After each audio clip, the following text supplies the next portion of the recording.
So I've had a bit of a break in development on the on this 4x4 game because I've had a lot of problems with the geometry of the axle and everything underneath the truck. It just doesn't seem to work right, especially when I'm steering, and I think that's because I haven't really used accurately modeled parts. So what I'm going to be doing from now on is basically modeling a stock Jeep, and then gradually adding components to the model to make it customizable. So I'll eventually add things like longer control arms and make it all geometrically accurate, so that so the Jeep moves properly when it's articulating, because that's the biggest problem.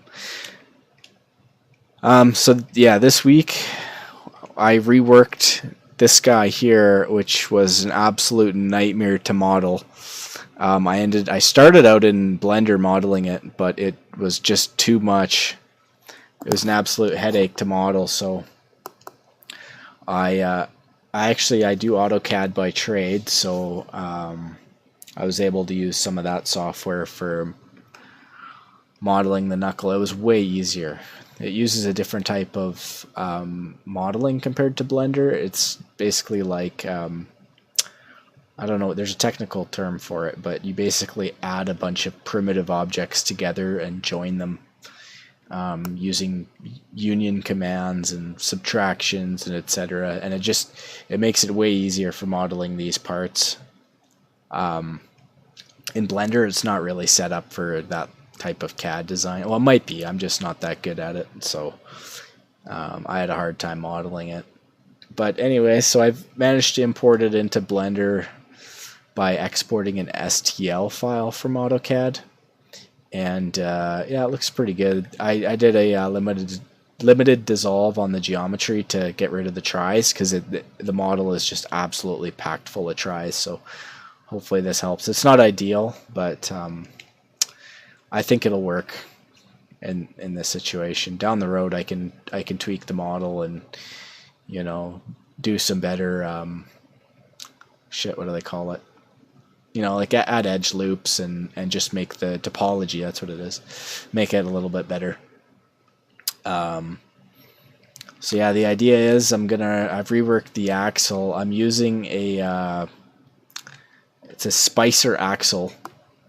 As reference. You can see it here. I've got some CAD drawings from their catalog that I'm using for reference. So this is perfect. This was extremely hard to find. There's no other CAD models out there really available. I can see why, because it's proprietary.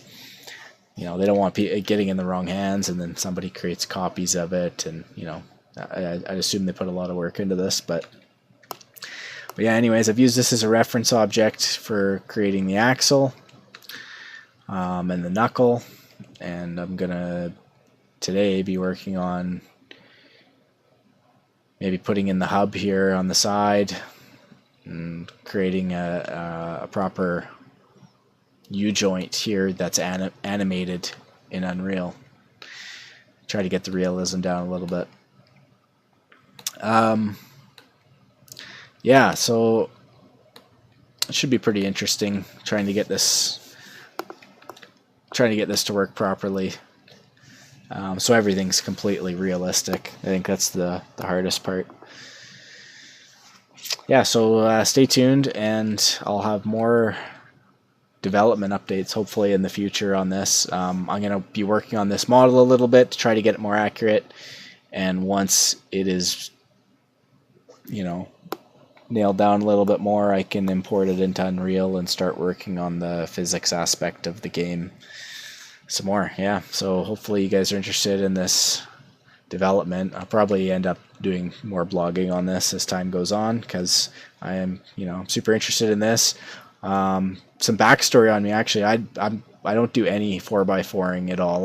I own a pickup truck, and that's about it, but I'm really interested in 4x4ing. It's just one of those hobbies that are out of my grasp, and just price.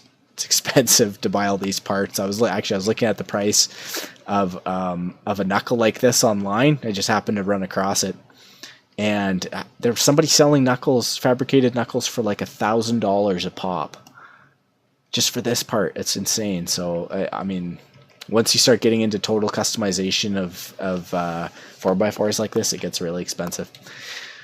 So yeah. So anyways, you know, I used to play Spin Tires a little bit, and I like the game, but it wasn't that great. So I wanted to do my own thing, and I thought I could do something a little bit better. I've got a little bit of experience doing game design and 3D modeling, so I'm gonna see what I can do.